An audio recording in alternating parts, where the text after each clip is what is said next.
My undergrad is all in theater. I know that's surprising. I'm going to wait for the shock to wear So off. surprising. And then 8 years later, I decided to go back for a master's in 2 subjects I had never studied before. Because I love school. And I went for a master's in public administration, and I went for a master's of management information systems, so computers. I went, and because I didn't have that undergrad, I had to take some catch-up classes, and I had to take some coding classes. Whoa. One of these classes was taught by a human who was clearly getting paid to stand up in front of people, but clearly hated that job.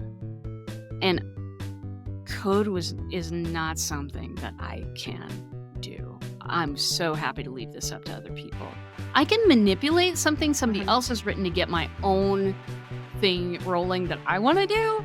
But as for write this thing from a blank screen, my brain doesn't work that way. So I was having trouble in this class, and I kept repeatedly going to this guy and saying, hey, and he was your typical, just really loves this coding thing.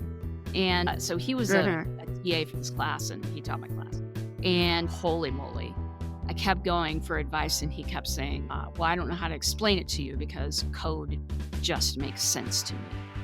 And I'd be like, and then like he said that a couple of times, but there were tutors that you could go to because this was like a beginning coding class, so tons of people were taking it. So I would go to the tutors instead, who would look at where I was, and some of them would try to help me understand the concepts, and some of them would just go, I'm just going to write the rest of this for you. And so then we get to the final.